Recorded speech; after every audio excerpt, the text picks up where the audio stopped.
నమస్కారం. దూరదర్శన్ యాదగిరి వార్తలకు స్వాగతం. నేను మీ రాజ్ కుమార్. ముందుగా వార్తల్లోని ముఖ్యాంశాలు. హైదరాబాద్లో స్కైరూట్ ఇన్ఫినిటీ క్యాంపస్ను ప్రారంభించిన ప్రధాని మోదీ. తొలి ప్రైవేట్ కమర్షియల్ రాకెట్ విక్రమ్-1 ఆవిష్కరణ. దేశ యువశక్తి నైపుణ్యానికి స్కైరూట్ గొప్ప ప్రతీక అని కితాబు. అంతరిక్ష రంగంలో ప్రైవేట్ సంస్థలను కేంద్రం ప్రోత్సహిస్తోందన్న కిషన్ రెడ్డి. స్పేస్ టెక్నాలజీలో స్టార్టప్లతో యువత భారత మేధస్సు నైపుణ్యాన్ని మరోసారి చాటారని ప్రశంస. రాష్ట్రంలో ప్రారంభమైన పంచాయతీ ఎన్నికల ప్రక్రియ. తొలి రోజు భారీగా నామినేషన్లు, విధి విధానాలు విడుదల చేసిన రాష్ట్ర ఎన్నికల సంఘం. సామాజిక న్యాయంపై మాట్లాడే అర్హత విపక్షాలకు లేదన్న మంత్రి పొన్నం ప్రభాకర్. ప్రతిపక్షాల ఉచ్చులో బీసీ సంఘాలు పడొద్దని హితవు. పెండింగ్ బిల్లులు, ప్రాజెక్టులపై ఎంపీలతో డిప్యూటీ సీఎం భట్టి విక్రమార్క భేటీ. పార్లమెంట్ సమావేశాల్లో రాష్ట్ర సమస్యలను లేవనెత్తాలని సూచన. హ్యామ్ రోడ్లతో రాష్ట్రంలో రోడ్ల కనెక్టివిటీ గణనీయంగా పెంచుతామన్న మంత్రి కోమటిరెడ్డి. రాష్ట్ర అభివృద్ధిలో ఎక్స్ప్రెస్ వేలు, ఎలివేటెడ్ కారిడార్లు కీలకమని వెల్లడి. హిల్ట్ పాలసీపై బీఆర్ఎస్ తప్పుడు ప్రచారం చేస్తోందన్న ఉత్తమ్ కుమార్ రెడ్డి. హైదరాబాద్ పరిశ్రమలను ఓఆర్ఆర్ వెలుపలకు తరలించే ప్రణాళిక ఉందని ప్రకటన. ఇక వార్తల్లోని వివరాలను చూద్దాం. దేశంలో తొలి ప్రైవేట్ కమర్షియల్ రాకెట్ విక్రమ్-1ను ప్రధాని నరేంద్ర మోదీ వర్చువల్గా ఆవిష్కరించారు. అదే సమయంలో హైదరాబాద్ రావిర్యాలలో దేశంలోనే అతిపెద్ద private rocket factory Skyroot Infinity క్యాంపస్ను కూడా ప్రధాని ప్రారంభించారు. ఈ చారిత్రక ఘట్టం భారత అంతరిక్ష రంగంలో కొత్త అధ్యాయం ప్రారంభించింది. దీనిపై దూరదర్శన్ యాదగిరి అందిస్తున్న ప్రత్యేక కథనం ఇప్పుడు చూద్దాం. హైదరాబాద్ రంగారెడ్డి జిల్లా రావిర్యాలలోని స్కైరూట్ ఏరోస్పేస్ ఇన్ఫినిటీ క్యాంపస్లో ప్రైవేట్ రంగంలో తయారైన తొలి కమర్షియల్ రాకెట్ విక్రమ్-1ను ప్రధాని నరేంద్ర మోదీ వర్చువల్గా ఆవిష్కరించారు. అదే సమయంలో దేశంలోనే అతిపెద్ద రాకెట్ తయారీ కేంద్రమైన ఈ క్యాంపస్ను కూడా ఆయన ప్రారంభించారు. కేంద్ర మంత్రి కిషన్ రెడ్డి ఈ కార్యక్రమంలో పాల్గొన్నారు.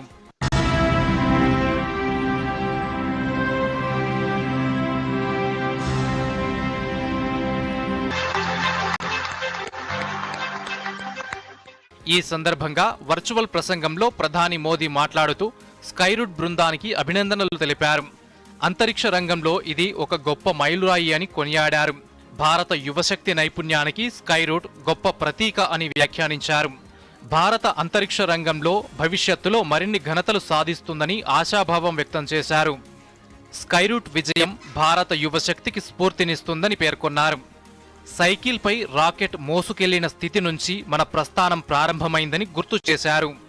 వ్యవసాయం, వాతావరణ అంచనాల్లో మరింత విజ్ఞానం సాధించాలని ప్రధాని మోదీ ఆకాంక్షించారు. భారత అంతరిక్ష రంగంలో ఎన్నో సంస్కరణలు అమలు చేస్తున్నామన్నారు. స్పేస్ సెక్టార్లో కోఆపరేటివ్ ఎకోసిస్టమ్ను తీసుకొచ్చామన్నారు. జెన్జీ అనుకున్నది సాధించేలా ప్రభుత్వం సహకరిస్తుందని వివరించారు. అంతరిక్ష రంగంలో ఇస్తున్న మద్దతు వల్లే స్టార్టప్లు వస్తున్నాయని హర్షం వ్యక్తం చేశారు. ఇలా ప్రైవేటు రంగంలోనూ అంతరిక్ష సంస్థలు పుట్టుకొస్తున్నాయని చెప్పారు. आज देश स्पेस सेक्टर में एक अभूतपूर्व अवसर का साक्षी बन रहा है. आज भारत के स्पेस इकोसिस्टम में प्राइवेट सेक्टर बड़ी उड़ान भर रहा है. स्काईरूट का इन्फिनिटी कैंपस भारत की नई सोच, इनोवेशन और सबसे बड़ी बात यूथ पावर का प्रतिबिंब है. हमारी युवा शक्ति की इनोवेशन, रिस्क टेकिंग एबिलिटी और एंटरप्रेन्योरशिप आज नई बुलंदी छू रही है. और आज ये कार्यक्रम इस बात का प्रतिबिंब है कि आने वाले समय में Bharat global satellite launch ecosystem में एक लीडर बनकर उभरेगा. కేంద్ర మంత్రి కిషన్ రెడ్డి మాట్లాడుతూ అంతరిక్ష రంగంలో ప్రైవేటు సంస్థలను కేంద్రం ప్రోత్సహిస్తోందని అన్నారు. తొలి ప్రైవేట్ కమర్షియల్ రాకెట్ను స్కైరూట్ రూపొందించిందన్నారు. స్టార్టప్లకు కేంద్రం ఇస్తున్న సహకారానికి స్కైరూట్ విజయం ఒక ఉదాహరణ అని కొనియాడారు. స్పేస్ టెక్నాలజీలో భారత మేధస్సు నైపుణ్యాన్ని మరోసారి చాటారని తెలిపారు. భారత యువతరం స్పష్టమైన లక్ష్యాలతో ముందుకు సాగుతోందని చెప్పారు. 2047లో చేపట్టే మూన్ మిషన్ గగన్యాన్కు అందరం సిద్ధం కావాలని పిలుపునిచ్చారు. We must also celebrate the extraordinary genius of India's space scientists who have achieved what the world once thought impossible.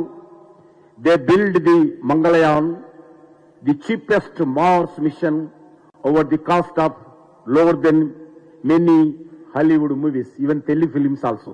With these innovations, India has emerged as one of the world's most cost-effective hubs for small satellite launches.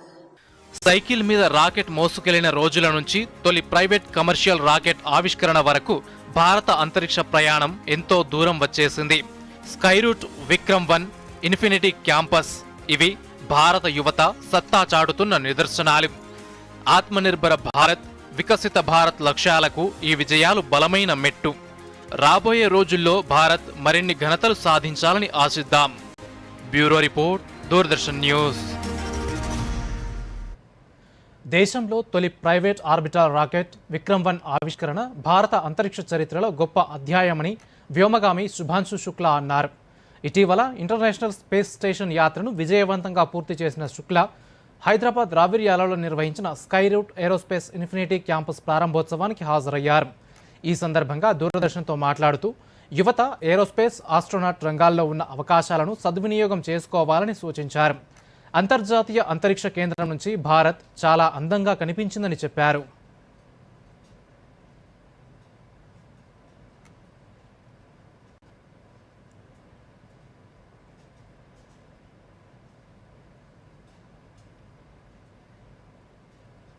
Today we are at Skyroot's Infinity Campus, which was inaugurated by our Honorable Prime Minister today morning. And in the background you can show the Vikram-1 rocket, which you can see going to launch in a few months' time. And I think this is going to be a defining moment for India's space journey, private sector, the first of its class orbital segment launch. And I'm very excited to see that and seeing this transforming how the world views India's private sector in space. తొలి విడత పంచాయతీ ఎన్నికలు జరిగే 4236 సర్పంచ్ స్థానాలకు 37,440 వార్డులకు రాష్ట్ర ఎన్నికల సంఘం notification విడుదల చేసింది. దీంతో తొలి రోజు భారీగా నామినేషన్లు దాఖలయ్యాయి. ఎల్లుండి వరకు నామినేషన్లను స్వీకరిస్తారు. కాగా ఎన్నికల ఏర్పాట్లపై జిల్లాల కలెక్టర్లతో ఎస్ఈసి వీడియో కాన్ఫరెన్స్ నిర్వహించారు. దీనికి సంబంధించి మరిన్ని వివరాలు చూద్దాం. రాష్ట్రంలో పంచాయతీ ఎన్నికల ప్రక్రియకు తెరలేచింది. తొలి విడత ఎన్నికల నోటిఫికేషన్ను రాష్ట్ర ఎన్నికల సంఘం విడుదల చేసింది. జిల్లా స్థాయిలో కలెక్టర్లు, గ్రామ పంచాయతీల స్థాయిలో రిటర్నింగ్ అధికారులు నోటిఫికేషన్ విడుదల చేశారు. 3 విడతల్లో గ్రామ పంచాయతీ ఎన్నికలు నిర్వహించనున్నారు. తొలి విడతలో 31 జిల్లాల్లోని 189 మండలాల పరిధిలో 4236 సర్పంచ్ స్థానాలకు 37,440 వార్డులకు ఎన్నికలు జరుగుతాయి. జనాభా ఆధారంగా 2 గ్రామ పంచాయతీలకు కలిపి ఓ రిటర్నింగ్ అధికారిని నియమించారు. తొలి విడత నామినేషన్లు ప్రారంభం కావడంతో గ్రామాల్లో ఎన్నికల సందడి మొదలైంది. పార్టీ రహితంగా జరిగే ఈ ఎన్నికల్లో తొలి రోజు భారీగా నామినేషన్లు వచ్చాయి. సర్పంచ్, వార్డు స్థానాలకు పలువురు నామినేషన్లు వేశారు. ఉదయం 10:30కు నామినేషన్ల ప్రక్రియ మొదలైంది. సాయంత్రం 5 గంటల వరకు నామినేషన్లు స్వీకరించారు. ఇందుకు అవసరమైన ఏర్పాట్లను ఎన్నికల సంఘం, జిల్లా అధికారులు చేశారు. ఈ నెల 29 వరకు నామినేషన్లు స్వీకరిస్తారు. పంచాయతీ ఎన్నికల కోసం విధి విధానాలను రాష్ట్ర ఎన్నికల సంఘం విడుదల చేసింది. 21 ఏళ్లు పూర్తయిన వారు ఓటరుగా సర్పంచ్, వార్డు సభ్యుల స్థానాలకు పోటీ చేసేందుకు అర్హులని పేర్కొంది. అభ్యర్థులు అదే గ్రామంలో ఓటరుగా నమోదై ఉండాలని పేర్కొంది. ప్రభుత్వ, స్థానిక సంస్థల్లో ఉద్యోగి పోటీ చేయాలంటే నామినేషన్కు ముందే రాజీనామా ఆమోదం పొంది ఉండాలని, అంగన్వాడీ టీచర్లు అనర్హులని తెలిపింది. రేషన్ డీలర్లు పోటీ చేసేందుకు అర్హులుగా పేర్కొంది. 2 కంటే ఎక్కువ మంది పిల్లలున్న వారు కూడా పోటీ చేసేందుకు అర్హులని ఎన్నికల సంఘం తెలిపింది. సర్పంచ్ స్థానం నామినేషన్కు 2,000 రూపాయలు, వార్డు సభ్యుని నామినేషన్కు 500 రూపాయలు డిపాజిట్ చెల్లించాల్సి ఉంటుంది. ఎస్సీ, ఎస్టీ, బీసీలు సర్పంచ్ స్థానం నామినేషన్కు 1000 రూపాయలు, వార్డు సభ్యుని నామినేషన్కు 250 రూపాయలు డిపాజిట్ చెల్లించాలి. ఒక అభ్యర్థి గరిష్టంగా 4 నామినేషన్లు వేయవచ్చని ఎన్నికల సంఘం పేర్కొంది. నామినేషన్ల పరిశీలన ఈ నెల 30న చేపడతారు. డిసెంబర్ 3 వరకు నామినేషన్ల ఉపసంహరణ గడువు. అదే రోజు మధ్యాహ్నం తర్వాత పోటీలో ఉన్న అభ్యర్థుల వివరాలను ప్రకటిస్తారు. తొలి విడత గ్రామ పంచాయతీల ఎన్నికలకు డిసెంబర్ 11న పోలింగ్ జరుగుతుంది. మధ్యాహ్నం 2 గంటల తర్వాత ఓట్ల లెక్కింపు చేపట్టి ఫలితాలను ప్రకటిస్తారు. నామినేషన్ల ప్రక్రియను రాష్ట్ర ఎన్నికల సంఘం కమిషనర్ రాణి కుముదిని జిల్లా కలెక్టర్లు, జిల్లా పంచాయతీ అధికారులతో వీడియో కాన్ఫరెన్స్ ద్వారా సమీక్షించారు. నామినేషన్ల స్వీకరణకు అడ్డంకులు లేకుండా పూర్తి ఏర్పాట్లు చేయాలని సూచించారు. జిల్లాల్లో ఎన్నికల కోడ్ అమలయ్యేలా చూడాలని ఆదేశించారు. కోడ్ను ఉల్లంఘిస్తే కఠిన చర్యలు తీసుకోవాలని స్పష్టం చేశారు. అవసరమైతే కేసులు నమోదు చేయాలన్నారు. Bureau report, Doordarshan news. సామాజిక న్యాయం గురించి మాట్లాడే అర్హత బీఆర్ఎస్, బీజేపీలకు లేదని మంత్రి పొన్నం ప్రభాకర్ అన్నారు. హైదరాబాద్లోని గాంధీ భవన్లో పొన్నం ప్రభాకర్ మీడియాతో మాట్లాడుతూ స్థానిక సంస్థల్లో బీసీలకు 42% రిజర్వేషన్లు ఇచ్చేందుకు అన్ని విధాలుగా ప్రయత్నించినట్టు వివరించారు. కేంద్రంలో కాంగ్రెస్ ప్రభుత్వం ఉంటే బీసీలకు వెంటనే 42% రిజర్వేషన్లు దక్కేవన్నారు. బీసీలకు రిజర్వేషన్లు ఇచ్చేందుకే 2 ఏళ్లుగా ఎన్నికలు వాయిదా వేస్తూ వచ్చామని పొన్నం చెప్పారు. ఎన్నికలు ఆలస్యం అవ్వడంతో పంచాయతీలకు కేంద్రం నిధులు ఆగిపోయాయని, అందుకే సర్పంచ్ ఎన్నికలపై ముందుకు వెళ్లాల్సి వచ్చిందన్నారు. రాజకీయ పార్టీల ట్రాప్లో బీసీ సంఘాలు పడొద్దని మంత్రి పొన్నం ప్రభాకర్ కోరారు. పంచాయతీ ఎన్నికల్లో రిజర్వేషన్ల కేటాయింపు శాతాలపై పంచాయతీరాజ్ శాఖ అధికారులు వివరణ ఇస్తారని చెప్పారు. ప్రభుత్వము స్థానిక సంస్థల ఎన్నికలకు సంబంధించి గతంలో ఇచ్చిన మాట ప్రకారంగా 42% రిజర్వేషన్లకు పోతామనే మాట ఇప్పటికీ కట్టుబడి ఉన్నామనేటువంటి మాటని సందర్భంగా మనవి చేస్తా ఉన్నాను. వివరణ తెలంగాణ ప్రజాపాలన కాంగ్రెస్ ప్రభుత్వం బలహీన వర్గాలకు 42% ఇవ్వడానికి చేయని ప్రయత్నం ఏదైనా ఉంటే ఇవాళ కూడా ఛాలెంజ్ చేస్తా ఉన్నాం. మాకు చూపెట్టని మేము చేయడానికి సిద్ధంగా ఉన్నాం. స్థానిక సంస్థలు 3 రకాలు, అవన్నీ కూడా పక్కన పెట్టి గ్రామ పంచాయతీలు పార్టీల పరంగా జరిగిన ఎన్నికలు, ఒకవైపు నిధులు లేవు, ఎన్నికలను దాదాపు 2 సంవత్సరాలు వాయిదా వేసుకుంటూ వస్తా ఉన్నాం. కింద క్షేత్రస్థాయిలో ప్రజా సమస్యలు ఉన్నాయి. అందుకే ఎంపీటీసీ, జడ్పీటీసీ ఎన్నికలు 42% తోటి పోవాలి. కోర్టులో ఇంకా వాదనలు నిలిపియాలి. ఇంకా చట్టపరంగా, న్యాయపరంగా, శాస్త్రపరంగా శాసనసభ ద్వారా మా యొక్క పోరాటం కొనసాగుతుందని ఆలోచనతో పోతూ స్థానిక సంస్థలకు సంబంధించినటువంటి విషయాల్లో ఎన్నికలకు పోతుంటే సర్పంచ్లకు ఇలా మాట్లాడుతారు. స్థానిక సంస్థల్లో బీసీలకు 42% రిజర్వేషన్లు ఇస్తామంటూ కాంగ్రెస్ మభ్యపెట్టిందని నిజామాబాద్ ఎంపీ ధర్మపురి అరవింద్ పేర్కొన్నారు. నిజామాబాద్ బీజేపీ కార్యాలయంలో మీడియాతో మాట్లాడుతూ పంచాయతీ ఎన్నికల నోటిఫికేషన్లో బీసీలకు కేవలం 17% కేటాయించారని తెలిపారు. దీంతో కాంగ్రెస్ మోసం బయటపడిందని విమర్శించారు. ఓట్ల కోసమే మహిళా సంఘాలకు నిధులు మంజూరు చేశారని ఆరోపించారు. అరసపల్లి ఆర్ఓబీ పనులకు భూసేకరణ త్వరగా చేయాలని, బోధన్లో పెండింగ్ ఆర్ఓబీ, ఆర్యూబీ పనులపై ఎమ్మెల్యే సుదర్శన్ రెడ్డి దృష్టి పెట్టాలని సూచించారు. ఇప్పుడైతే ఘోరం 42 సగం లేదు, 17%. ఏమైనా అజిబాబు రాసిన 21 ఎస్సీ ఎస్టీ రిజర్వేషన్లు తీసేస్తారట. మిగిలిన మ్యాప్లా తీసుకుంటే దానికి ఎంతలో వస్తుందో బయట 21. అంటే ఎస్సీ ఎస్టీలకు ఇచ్చినప్పుడు 50% దాటండి సుప్రీంకోర్టు. అంటే 50% తీసేసి 50% రిజర్వేషన్ ఇస్తారు ఎస్సీ ఎస్టీలకు. నేను అప్పుడే అదే అన్నా, చదువుకి పైసలు ఇయ్యను పిల్లగాళ్ళకి, ఇక సర్పంచులను జడ్పీటీసీలను లీడర్లను చెప్తారా అని. ఇప్పుడు ప్రకటనలు. కరెంట్ బిల్, కిరాణం, స్కూల్ ఫీజ్ అన్నీ అయిపోయాయి. బడ్జెట్ రెడీ అయిందా? 5,000 మిగిలాయి. కొత్త చీర తీసుకుంటావా? వద్దు, పోయిన నెలలోనే కదా తీసుకున్నాను. ఇంకోటి వద్దు. ముందుగా బడ్జెట్ వేసుకోండి. చిన్న చిన్న పొదుపులని బ్యాంక్ లో సేవ్ చేసుకోండి. ఇక డబ్బు పెరుగుతుంటే చూస్తూ మురిసిపోండి. చెప్పవులే. ఇక వెళ్ళమ్మా. ఆర్బీఐ అంటోంది, పొదుపు చేసే వనిత సాధిస్తుంది ఘనత.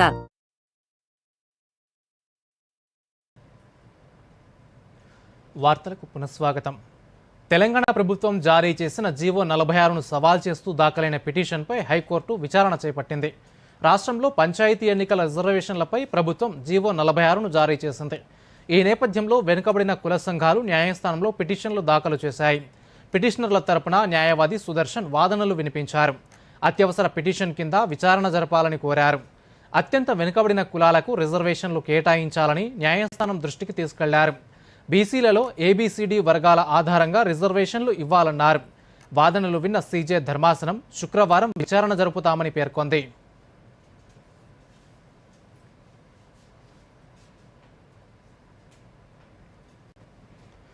సిద్దిపేట జిల్లా గజ్వేల్ రెవెన్యూ డివిజన్లో గ్రామ పంచాయతీ మొదటి విడత ఎన్నికలకు నామినేషన్ల ప్రక్రియ ప్రారంభమైంది. 7 మండలాల్లోని 163 గ్రామ పంచాయతీలు 1432 వార్డులకు నవంబర్ 27 నుంచి 29 వరకు ఉదయం 10:30 నుంచి సాయంత్రం 5 గంటల వరకు నామినేషన్లు స్వీకరిస్తారు. అన్ని ఏర్పాట్లు పూర్తయినట్టు రిటర్నింగ్ అధికారి సంపత్ తెలిపారు. సర్పంచ్, వార్డు సభ్యులు వ్యక్తిగత వివరాలతో పాటు ఆధార్ కార్డు, కుల ధృవీకరణ పత్రం, పాన్ కార్డు, బ్యాంక్ అకౌంట్ వివరాలు తప్పనిసరిగా జత చేయాలని ఆదేశించారు. ఎన్నికల ప్రక్రియ పారదర్శకంగా జరుగుతుందని రిటర్నింగ్ అధికారి సంపత్ స్పష్టం చేశారు.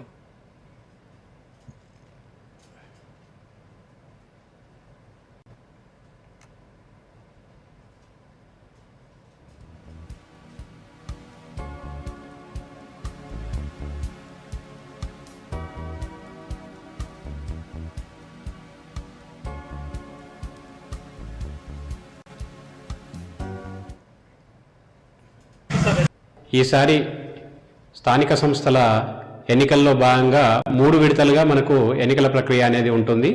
మొదటి విడత ఈ రోజుతోని ప్రారంభమైంది. అనగా 27 నుండి 29 వరకు నామినేషన్ల ప్రక్రియ అనేది ఉంటుంది. ఈ విడతలో భాగంగా గజ్వేల్ నియోజకవర్గ పరిధిలోని 7 మండలాల్లో మొదటి విడతలో ఎలక్షన్లు నిర్వహించడం జరుగుతుంది. 27 నుండి 29 వరకు ఈ నామినేషన్ల ప్రక్రియ అనేది కొనసాగుతుంది. అభ్యర్థులు వారి వ్యక్తిగత వివరాలతో నామినేషన్ దాఖలు చేయాల్సిందిగా కోరుతా ఉన్నాము. హైదరాబాద్ నగరంలోని పరిశ్రమలను ఓఆర్ఆర్ బయటకు తరలించే ప్రణాళిక ఉందని మంత్రి ఉత్తమ్ కుమార్ రెడ్డి తెలిపారు. హిల్ట్ పాలసీ అనేక ప్రయోజనాలు కలిగిస్తుందని, దీని ద్వారా వచ్చే ఆదాయాన్ని సంక్షేమం, అభివృద్ధికి వినియోగిస్తామని ఆయన మీడియా సమావేశంలో పేర్కొన్నారు. ప్రతిపక్షాలు ఏం చేసినా తప్పుపట్టే ధోరణిలో ఉన్నాయని, కొత్తగా ప్రతిపాదిత 3 థర్మల్ ప్లాంట్లపై అవాస్తవ ప్రచారం చేస్తున్నాయని ఉత్తమ్ కుమార్ రెడ్డి విమర్శించారు. గత ప్రభుత్వం భద్రాద్రి ప్లాంట్ను కాలం చెల్లిన సబ్ క్రిటికల్ పద్ధతిలో నిర్మించి ఆర్థిక, పర్యావరణ నష్టం కలిగించిందని, యాదాద్రి ఉత్పత్తి భారంగా మారిందని, ఛత్తీస్గఢ్ కొనుగోళ్లలో అక్రమాలు జరిగాయని ఆరోపించారు. ఇంకా మంజూరు కాని ప్లాంట్లలో 50,000 కోట్ల రూపాయల స్కామ్ ఎలా వస్తుంది అని మంత్రి ఉత్తమ్ కుమార్ రెడ్డి ప్రశ్నించారు. భారతదేశం మొత్తంలో కూడా సబ్ క్రిటికల్ టెక్నాలజీ వాడొద్దు అని లిఖిత పూర్వకంగా ఇచ్చిన తర్వాత భద్రాద్రి పవర్ ప్లాంట్ లో కొన్ని వేల మెగావాట్లో sub critical thermal power plant పెట్టి తెలంగాణ రాష్ట్రానికి, తెలంగాణ ప్రజలకి శాశ్వతంగా నష్టం చేసింది బీఆర్ఎస్ ప్రభుత్వం చెప్పి నేను గంటాపరంగా చెప్తున్నా. భద్రాద్రి పవర్ ప్లాంట్ మీరే కట్టిండ్రు. యాదాద్రి పవర్ ప్లాంట్ అవును, వాస్తవంగా ఆనాడు కొంతమంది దాని గురించి కొన్ని డౌట్స్ ఎక్స్ప్రెస్ చేస్తున్నారు. ఈరోజు ఏమైంది, యాదాద్రి పవర్ ప్లాంట్ కాస్ట్ పెరుగుతూ పెరుగుతూ పెరుగుతూ పోయి ఇప్పుడు Yadadri power plant, Bhadradri power plant కొన్ని సమయాల్లో షట్ డౌన్ చేయాల్సి వస్తుంది. ఎందుకు, దాని నుంచి పార్లమెంట్ శీతాకాల సమావేశాల్లో రాష్ట్ర పెండింగ్ ప్రాజెక్టులు, సమస్యలను ప్రస్తావించాలని పార్లమెంట్ సభ్యులను ఉప ముఖ్యమంత్రి భట్టి విక్రమార్క కోరారు. ప్రజాభవన్లో పార్లమెంట్ సభ్యులతో భట్టి విక్రమార్క కీలక సమావేశం నిర్వహించారు. ఈ భేటీకి కాంగ్రెస్ ఎంపీలు మల్లు రవి, బలరాం నాయక్, కడియం కావ్య, బీజేపీ ఎంపీలు రఘునందన్ రావు, నగేష్ హాజరయ్యారు. పార్లమెంట్లో ప్రస్తావించాల్సిన అంశాలు, వ్యూహంపై ఎంపీలతో సుదీర్ఘంగా చర్చించారు. ఈ సందర్భంగా 12 శాఖలకు సంబంధించిన 47 అంశాలను అధికారులు పవర్ పాయింట్ ప్రజెంటేషన్ ద్వారా ఎంపీలకు వివరించారు. డిసెంబర్ 1 నుంచి ప్రారంభం కానున్న పార్లమెంట్ శీతాకాల సమావేశాల్లో కేంద్రం నుంచి రాష్ట్రానికి రావాల్సిన పెండింగ్ నిధులు, పెండింగ్ ప్రాజెక్టులపై గట్టిగా పోరాడాలని, కొత్త ప్రాజెక్టులను కేంద్రం దృష్టికి తీసుకెళ్లాలని ఎంపీలకు ఉప ముఖ్యమంత్రి సూచించారు.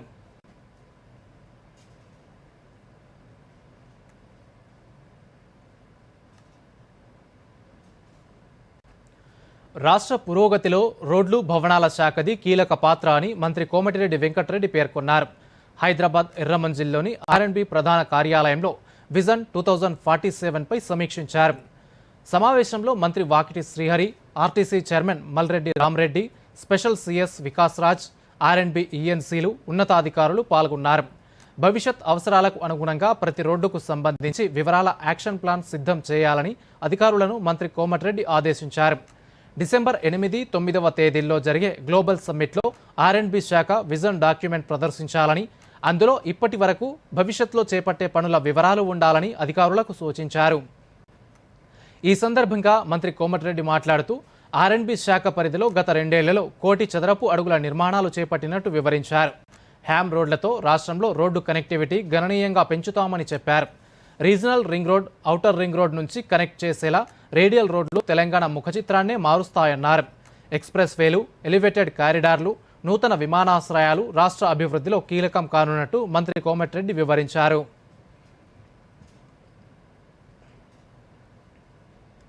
భారత వాణిజ్య పారిశ్రామిక మండళ్ల సమాఖ్య ఫిక్కీ ఆధ్వర్యంలో హైదరాబాద్లో కృత్రిమ మేధ ఆధారిత విద్యా మార్పులపై 2 రోజుల సదస్సు ప్రారంభమైంది. ఈ సందర్భంగా విధాన నిర్ణేతలు, విద్యావేత్తలు, శిక్షణా సంస్థలు కృత్రిమ మేధ ఆధారిత ఆవిష్కరణలతో వేగంగా మారుతున్న విద్యారంగంపై కూలంకషంగా చర్చలు జరిపారు. ఈ సదస్సులో national educational technology forum chairman professor Anil Sahasrabuddhe కీలక ఉపన్యాసం చేశారు. AI ఎడ్యుకేషన్లో ఉన్నత విద్యలో skilling, employability, green economy, semiconductor అవకాశాల కోసం పాఠశాల విద్య బలోపేతం వంటి అంశాలపై ప్యానెల్ చర్చలు నిర్వహించారు. ఈ కార్యక్రమంలో హైదరాబాద్ విశ్వవిద్యాలయం వైస్ ఛాన్సలర్ ప్రొఫెసర్ BJ రావు, IIT Hyderabad director professor GS మూర్తి, తెలంగాణ ఉన్నత విద్యామండలి చైర్మన్ ప్రొఫెసర్ బాలకృష్ణారెడ్డి పాల్గొన్నారు.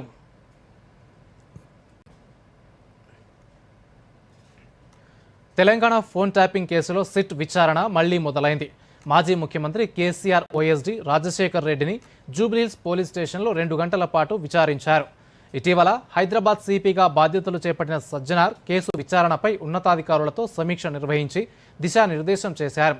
దీంతో సిట్ కార్యాచరణ వేగం పెంచింది. కీలక నిందితుడు రాధాకిషన్ రావు రిమాండ్ రిపోర్ట్లో వెల్లడైన కీలక అంశాల నేపథ్యంలో OSDని ప్రశ్నించినట్టు తెలుస్తోంది. ఇప్పటికే 4 పోలీస్ అధికారులను సస్పెండ్ చేశారు. వనపర్తి జిల్లాలో బాల్య వివాహాల నిర్మూలనకు బాల్య వివాహ ముక్త్ భారత్ ప్రచారం ప్రారంభమైంది. నవంబర్ 27 నుంచి మార్చి 8 వరకు 100 రోజుల పాటు ఈ క్యాంపెయిన్ కొనసాగుతుంది. ఈ సందర్భంగా జిల్లా కలెక్టర్ ఆదర్శ్ సురభి మాట్లాడుతూ బాల్య వివాహాలు చట్టరీత్యా నేరమని, అమ్మాయిలకు 18 ఏళ్లు నిండకుండా పెళ్లి చేయడం శిక్షార్హమని హెచ్చరించారు. పెళ్లికి హాజరైన వారు, ప్రోత్సహించిన వారు కూడా శిక్షకు గురవుతారని స్పష్టం చేశారు. బాల్య వివాహాలు లేదా చిన్నారులపై వేధింపులు కనిపిస్తే 1098 టోల్ ఫ్రీ నంబర్కు సమాచారం అందించాలని కలెక్టర్ కోరారు. గత ఏడాది జిల్లాలో 36 కేసులపై FIR నమోదైందని తెలిపారు. కార్యక్రమంలో విద్యార్థినులు స్టాప్ చైల్డ్ మ్యారేజ్ పేరుతో పెయింటింగ్లు, స్కిట్ ప్రదర్శించి అవగాహన కల్పించారు. RDS అధ్యక్షురాలు చిన్నమ్మ థామస్, DMHO సాయినాథ్ రెడ్డి తదితరులు పాల్గొన్నారు. సో బాల వివాహం ఎందుకు మనం చేసుకోవద్దంటే, ఒకటి నేను మీకు చెప్తున్నాను, మీ యొక్క ఎడ్యుకేషన్ కావచ్చు, మీ చదువులు కూడా ఆగిపోకుండా ఉండాలి, మీరు ముందుకు వెళ్ళాలనేది ఒకటి. రెండోది, ఎవరైతే చిన్నపిల్లలుగా పెళ్లి చేసుకుంటారో వాళ్ళకి తర్వాత శారీరకంగా కానీ మానసికంగా కానీ చాలా ఇబ్బందులు వస్తాయి. సో పెళ్లి చేసుకునే వయసు అది కాదు కాబట్టి వాళ్ళు ఎలా ఎన్నుకుంటారు, ఎవరిని పెళ్లి చేసుకోవాలని వాళ్ళు ఎన్నుకోరు, వేరే ఎవరో ఎన్నుకున్న వాళ్ళని వీళ్ళు పెళ్లి చేసుకోవాలి. తర్వాత పెద్ద అయిన తర్వాత చాలా గొడవలు వస్తాయి. ఇవన్నీ మనం ఈరోజు సమాజంలో చూస్తూ ఉన్నాం. సో అందుకే మీ అందరికీ ప్రత్యేకంగా చెప్పడానికి నేను వచ్చినాను. చాలా మంది ఇక్కడే డ్రాప్ అవుట్ అయిపోయి ఇంకా చదివించాలి, ఇంటర్మీడియట్ తోటి ఆపేస్తారు. దీంతో ఆపేయకుండా రేపు ఏదో ఒక డిగ్రీ, అది ఏ డిగ్రీ అన్నా సరే, ఆ డిగ్రీ మీరు చదువుకొని దాని తర్వాత మీకు నచ్చిన వాళ్ళతోటి మీరు పెళ్లి చేసుకోండి. హైదరాబాద్లో animal inclusive disaster risk reduction సదస్సు జరిగింది. ఈ కార్యక్రమంలో పశుసంవర్ధక శాఖ మంత్రి Vakiti Srihari, state disaster management special chief secretary Arvind Kumar, Hydraa commissioner Ranganath, veterinary director Gopal తదితరులు పాల్గొన్నారు. ఈ సందర్భంగా మంత్రి మాట్లాడుతూ విపత్తుల సమయంలో మూగజీవాలను రక్షించడం మానవత్వమని అన్నారు. స్వార్థ జీవితాల మధ్య నోరులేని జంతువుల కోసం పనిచేస్తున్న హ్యూమన్ వరల్డ్ ఫర్ యానిమల్స్ సంస్థను మంత్రి కొనియాడారు. ప్రకృతి వైపరీత్యాలను జంతువులు ముందుగా పసిగడతాయని, విపత్తుల్లో వాటికి రక్షణ కల్పించడం మన నైతిక బాధ్యత అని పేర్కొన్నారు.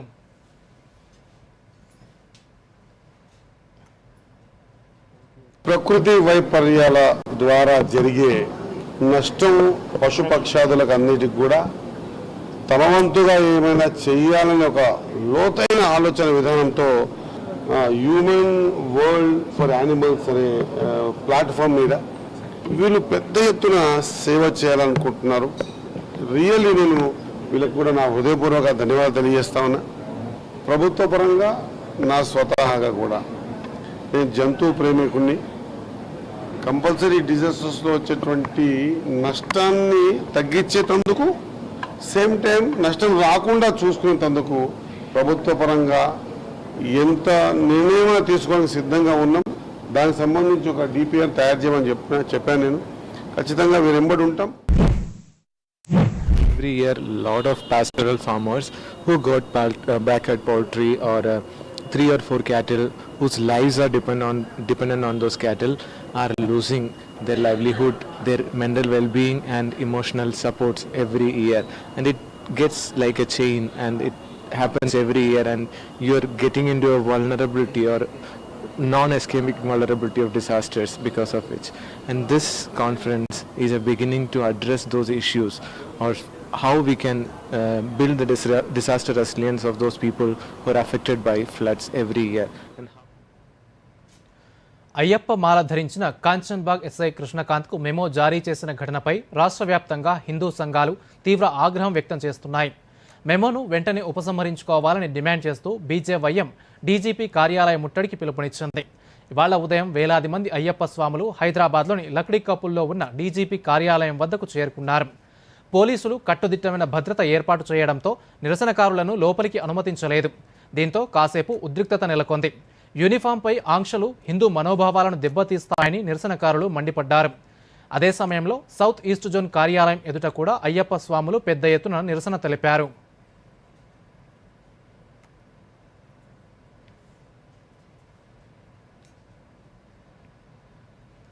సామాజిక మాధ్యమాల్లో ఆన్లైన్ కంటెంట్పై జవాబుదారీతనం తప్పనిసరి అని సుప్రీంకోర్టు కీలక వ్యాఖ్యలు చేసింది.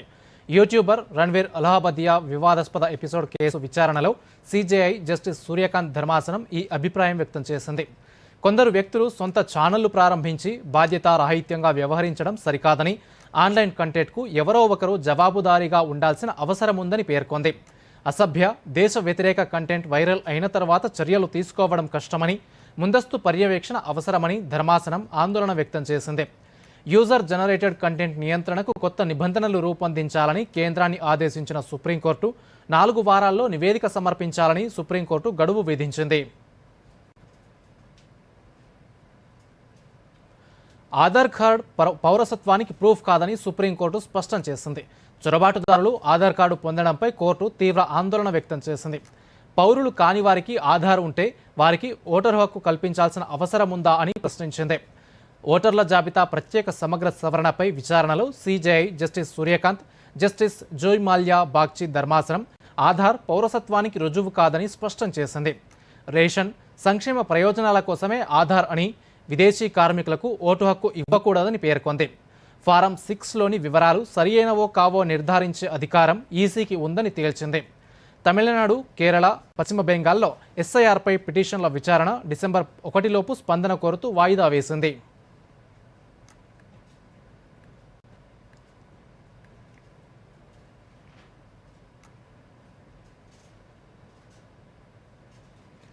దూరదర్శన్ యాదగిరి హైదరాబాద్ ప్రాంతీయ వార్తా విభాగంలో క్యాజువల్ పద్ధతిన పనిచేసేందుకు ప్రసార భారతి నోటిఫికేషన్ జారీ చేసింది. Assistant news editor Telugu, Urdu, copy editor Telugu, Urdu, assistant website editor Telugu, Urdu, video editor Telugu, Urdu, broadcast assistants, news reader cum anchor Telugu, Urdu కేటగిరీలలో అసైన్మెంట్ ప్రాతిపదికన పనిచేసేందుకు ఆసక్తి ఉన్నవారు దరఖాస్తు చేసుకోవచ్చు. నోటిఫికేషన్ పూర్తి వివరాలకు ప్రసార భారతి వెబ్సైట్ను సందర్శించవచ్చు. దరఖాస్తు చేసుకోవడానికి ఆఖరు తేదీ 15 డిసెంబర్ 2025.